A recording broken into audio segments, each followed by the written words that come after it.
Hey Reddit, I could really use some advice. This whole situation has been building up for what feels like forever, and I'm not sure how much more I can take. It all revolves around my brother-in-law, Tim, 30M, and how things have spiraled out of control since he moved in with my husband, Matt, 32M, and me, 27F, after his divorce. To give you some context, I've known Tim for about 7 years now, ever since Matt and I started dating in college. From the moment I met him, Tim was always the life of the party. He's got this magnetic personality that just draws people in. You know the type, always ready with a joke, never seems to take life too seriously, and somehow manages to charm his way out of any sticky situation. In college, he was the guy who organized the best parties and knew all the coolest spots in town.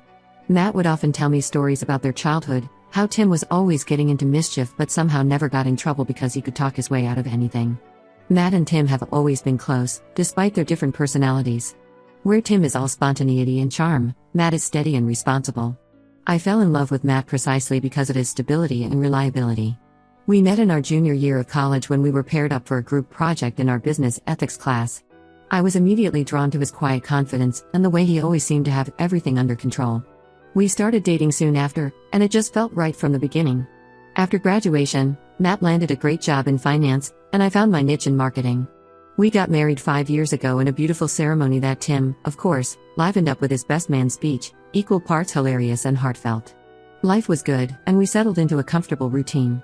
We bought a cozy 3-bedroom house in the suburbs, thinking ahead to the future when we might start a family. Tim, on the other hand, never really settled down. He bounced from job to job, bartender, sales rep, even a brief stint as a motivational speaker. Nothing ever seemed to stick, but he always landed on his feet somehow.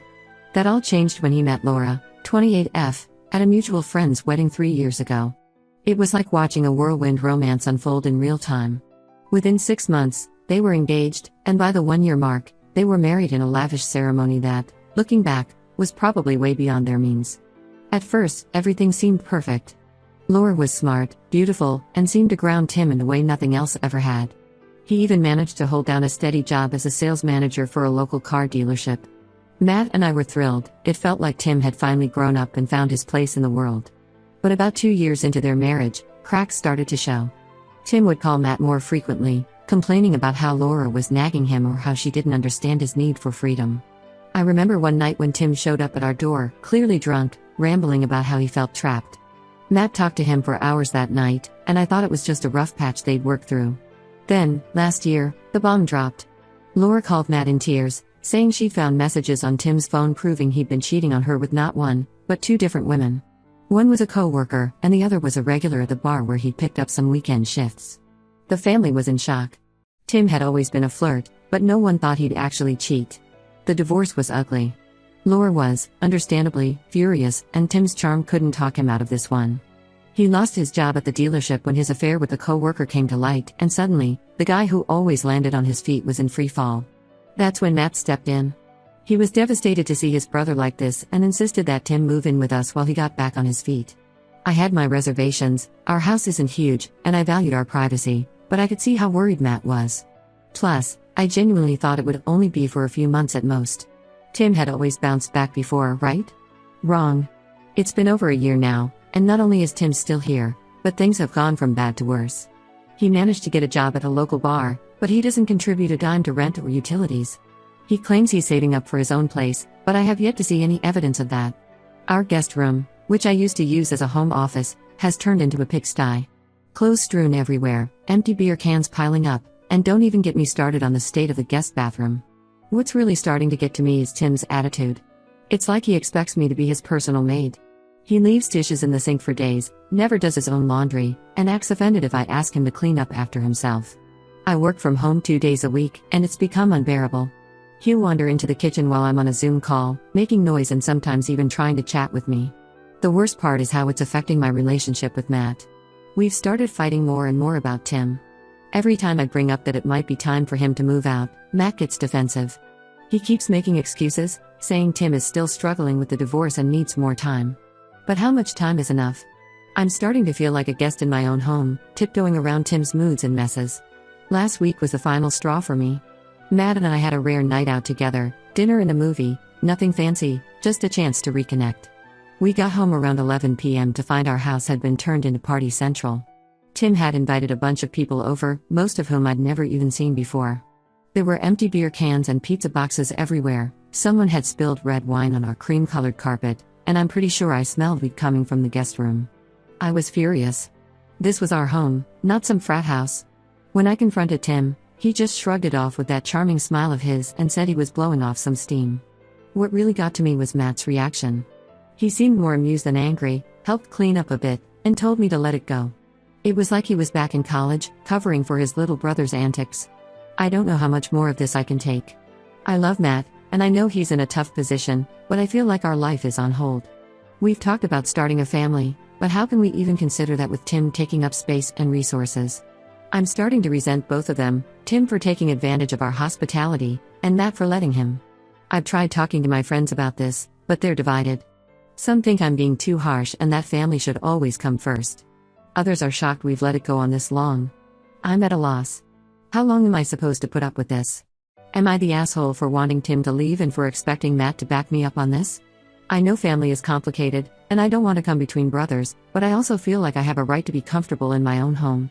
Any advice on how to handle this without blowing up my marriage would be greatly appreciated. I'm starting to feel like I'm the crazy one for being upset about this situation. Update 1: It's been about 2 weeks since I posted here, and I have to say, things have taken a turn I really wasn't expecting. First off, I want to thank everyone who took the time to read my post and offer advice. Your comments gave me the courage to finally put my foot down and have a serious talk with Matt about the whole Tim situation. After reading through all the responses, I realized that I needed to make it clear to Matt just how much this was affecting me and our marriage. So, last Saturday, I sat Matt down after dinner. Tim was out at work, and laid it all out. I told him that while I understood his desire to help his brother, the current situation was unsustainable. I explained how I felt like a stranger in my own home, how the stress was affecting my work, and how I was starting to resent both of them. I have to give Matt credit, he really listened. I think seeing how upset I was finally made him realize that this wasn't just a minor inconvenience for me. He admitted that he'd been avoiding the issue because he was worried about Tim spiraling again if we kicked him out. We talked for hours, going over everything that had happened in the past year. Matt opened up about how guilty he felt about Tim's divorce, wondering if he could have done something to prevent it if he'd paid more attention to the warning signs. In the end, we agreed that we needed to set some firm boundaries with Tim and have a serious conversation about his plans to move out. We decided to give him a timeline, 3 months to find a new place and get out on his own. We also agreed that in the meantime, he needed to start contributing to the household, both financially and in terms of chores.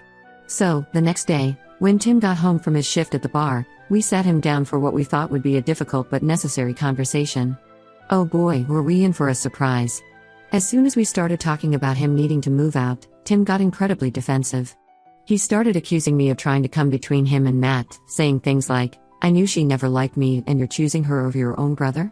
It was like all the resentment he'd been holding on to just came pouring out. Matt, to his credit, tried to calm things down. He explained that this wasn't about choosing sides, but about us needing our space back and Tim needing to get back on his feet. That's when Tim dropped a bombshell that neither of us saw coming. He claimed that Laura, his ex-wife, had reached out to him a few months ago. According to Tim, she regretted how things had ended and wanted to try and work things out. He said they'd been texting back and forth and were considering giving their relationship another shot. To say we were shocked would be an understatement. Matt and I just sat there, staring at Tim in disbelief. When we asked why he hadn't mentioned this before, he got all evasive, saying he didn't want to jinx it and that he was waiting for the right time to tell us. The whole conversation devolved from there. Matt started questioning Tim about the details, clearly hurt that his brother had kept this from him. I, on the other hand, couldn't shake the feeling that something about this story didn't add up. If Laura really wanted to reconcile, why was Tim still living with us? And why bring this up now, just when we were talking about him moving out? The discussion ended with more questions than answers. Tim stormed off to his room, leaving Matt and me to try and process what had just happened. We spent the rest of the night talking in circles, trying to figure out if Tim was telling the truth or if this was just another one of his ways to avoid responsibility. The next few days were incredibly tense in the house. Tim was barely speaking to either of us, spending most of his time in his room or out of the house. Matt was clearly struggling, torn between wanting to believe his brother and doubting the convenience of this sudden reconciliation. I, for my part, couldn't shake my suspicions. Something about the whole story just felt off. I found myself wondering if I should reach out to Laura myself, just to verify Tim's claims. But then I worried that would be overstepping and could potentially cause more problems if Tim was actually telling the truth. So here we are, 2 weeks later, and I feel like we're in an even more complicated situation than before. On the one hand, if Tim is telling the truth and he and Laura are working things out, that could solve our living situation problem. On the other hand, if he's lying, which, given his history, isn't out of the question, we're back at square one, with the added complication of broken trust. Matt is struggling to know how to proceed. He wants to believe Tim, but I can tell he's also wary of being taken advantage of again. We've had a few heated discussions about it, with Matt accusing me of being too suspicious and me feeling like he's being too naive. I don't know what to do next. Part of me wants to push the issue and demand some kind of proof from Tim about his communications with Laura.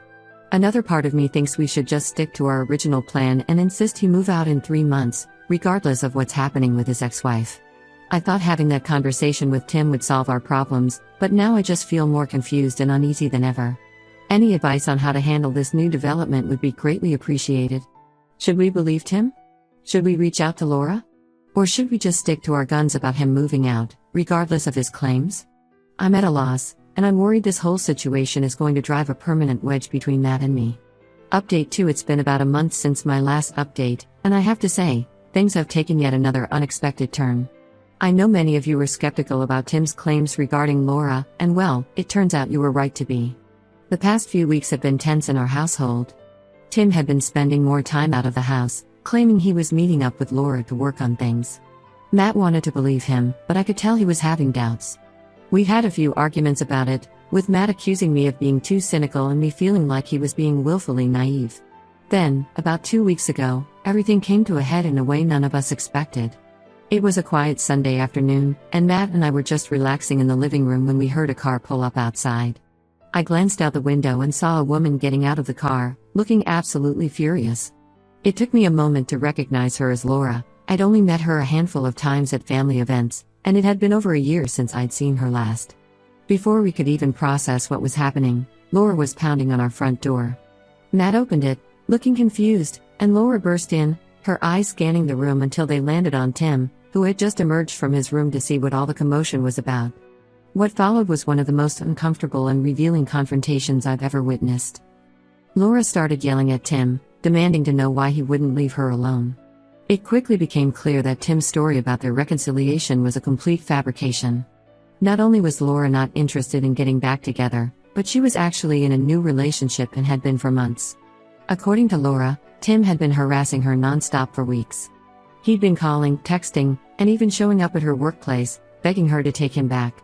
She showed us her phone, which was filled with desperate messages from Tim, ranging from pleas for another chance to thinly veiled threats about ruining her new relationship. The look on Matt's face as he realized the extent of Tim's lies was heartbreaking. He just stood there, looking back and forth between Tim and Laura, as if he couldn't quite believe what he was hearing. Tim, for his part, seemed to shrink into himself. All his usual charm and bravado disappeared, replaced by a look of panic and shame. Laura made it clear that if Tim didn't stop contacting her immediately, she would be forced to seek a restraining order. She also revealed that Tim's behavior had been escalating, and she was genuinely afraid of what he might do next. It was a side of Tim that neither Matt nor I had seen before, and it was deeply unsettling. After Laura left, the house fell into a heavy silence. Matt looked utterly defeated, while Tim just stood there, seemingly at a loss for words. When Matt finally spoke, his voice was quiet but firm. He told Tim that he needed to leave, not in 3 months, not in a week, but now. I've never seen Tim look so small as he did in that moment. Without a word, he went to his room and started packing his things. Matt and I just sat in the living room, trying to process everything that had just happened. I wanted to comfort Matt, to tell him that none of this was his fault, but I couldn't find the words. Tim was gone by the next morning. He left a note for Matt, full of apologies and promises to get help, but it felt hollow after everything we'd learned. Matt hasn't spoken to him since, and I know he's struggling with feelings of guilt and betrayal. The past 2 weeks have been strange. Our house feels emptier, but not necessarily in a bad way. It's like a weight has been lifted, but we're still adjusting to the sudden change. Matt and I have been talking more, trying to work through everything that's happened. He's opened up about how blind he feels for not seeing through Tim's lies, and how guilty he feels for putting our marriage under so much strain. I've been doing my best to support Matt, but I'd be lying if I said it wasn't affecting me too. There's a part of me that feels relieved Tim is gone, but another part that feels guilty for feeling that way. After all, he's still Matt's brother, and I know how much Matt cares about him. We've had some difficult conversations about boundaries and trust. Matt admits that he let his love for his brother cloud his judgment, and he's promised to be more considerate of my feelings in the future. I, in turn, have tried to be more understanding of the complex emotions Matt is dealing with. The whole situation has made us realize that we need to work on our communication as a couple. We've been so focused on the Tim situation for so long that we've neglected other aspects of our relationship. We've decided to start having regular check-ins where we can discuss any issues or concerns openly. As for Tim, we've heard through the family grapevine that he's staying with a friend for now. Matt's parents are understandably upset about the whole situation, and there's been some tension there. They seem to think we should have done more to help Tim, but Matt has been firm in explaining why that wasn't possible. I'm still processing everything that happened with Laura. It's scary to think about how Tim's behavior had escalated, and I can't help but wonder if there were signs we missed. It's made me realize how little we really knew about what was going on in Tim's life, despite him living under our roof for over a year. Looking back, I can see how Tim's charm and Matt's loyalty created a perfect storm that allowed this situation to go on for as long as it did. I'm hoping that this will be a turning point for all of us, a chance for Matt and me to strengthen our relationship, and maybe, eventually, an opportunity for Tim to get the help he clearly needs. For now, though, we're taking it one day at a time. Our house feels like our own again, and we're slowly finding our way back to the routines we had before Tim moved in. It's not perfect, we still have a lot to work through, but for the first time in a long time, I feel hopeful about our future. Update 3. It's been a few months since my last update, and I wanted to share how things have progressed. While our home is finally back to being just ours, I have to admit that my marriage with Matt is still in a process of healing. The whole ordeal with Tim left some deep scars that we're still working to mend. About a month after Tim left, he reached out to Matt. It was a long email, full of apologies and promises to change. Tim said he'd started seeing a therapist and was working on his issues. He asked if they could start over and rebuild their relationship. Matt didn't respond right away. I could see how torn he was. Part of him wanted to believe in his brother's capacity for change, but another part was still hurt and wary of being deceived again. After a few days of mulling it over, Matt decided to send a brief, cautious reply. He told Tim that while he was glad to hear he was getting help, he needed time and space to process everything that had happened. He made it clear that any future relationship would need to be built on honesty and respect, not just for Matt, but for me and our marriage as well. Since then, there have been a few sporadic text messages between them, mostly initiated by Tim. Matt keeps me in the loop about these communications, which I appreciate. It's a delicate balance. I don't want to control Matt's relationship with his brother, but I also need to protect our home and our relationship from falling back into old patterns. As for our marriage, we've been working hard to rebuild the trust and intimacy that got lost in the chaos of the past year. We started couples counseling, which has been incredibly helpful. At first, I was resistant to the idea. I felt like we shouldn't need outside help to fix our problems. But our therapist has given us tools to communicate more effectively and work through the resentment and hurt that had built up. One of the biggest challenges has been helping Matt work through his guilt. He still beats himself up for not seeing through Tim's lies sooner and for putting our marriage under so much strain. Our therapist has been helping him understand that while he can take responsibility for his actions, he's not responsible for Tim's behavior or choices. We've also been working on re-establishing our own routines and goals as a couple. We've started having regular date nights again, something that had fallen by the wayside during Tim's stay. We're also tentatively starting to discuss our future plans again, including the possibility of starting a family. It feels good to be looking forward instead of constantly dealing with the drama of the present. As for Tim, we've heard through family that he's still struggling to find his footing. He's had a few short-term jobs but nothing stable. There are rumors that he's been seen around town with a new girlfriend, which honestly makes me a bit nervous. I just hope he's being honest with her about his past and his current situation. Matt's parents have come around somewhat. After the initial shock and disappointment, they've started to understand why we had to set firm boundaries with Tim. They've been supportive of Matt and me working on our marriage, which has been a relief. Looking back on this whole experience, I'm struck by how much it's changed us, individually and as a couple. There were moments when I wasn't sure our marriage would survive the strain, but in many ways, I think we've come out stronger. We've learned a lot about communication, boundaries, and the importance of putting our relationship first. That's not to say everything is perfect. We still have our moments of tension, especially when the topic of Tim comes up. But we're better equipped now to handle these challenges together. We're more honest with each other about our feelings and more willing to compromise. As we move forward, I'm cautiously optimistic. I know there will likely be more challenges ahead, especially as Matt navigates his evolving relationship with Tim. But I feel like we have a solid foundation now to face whatever comes our way. To anyone out there dealing with similar family drama, my advice would be this: don't be afraid to set boundaries, even with family. Communicate openly and honestly with your partner, and don't let outside influences come between you. And most importantly, remember that it's okay to prioritize your own well-being and the health of your relationship.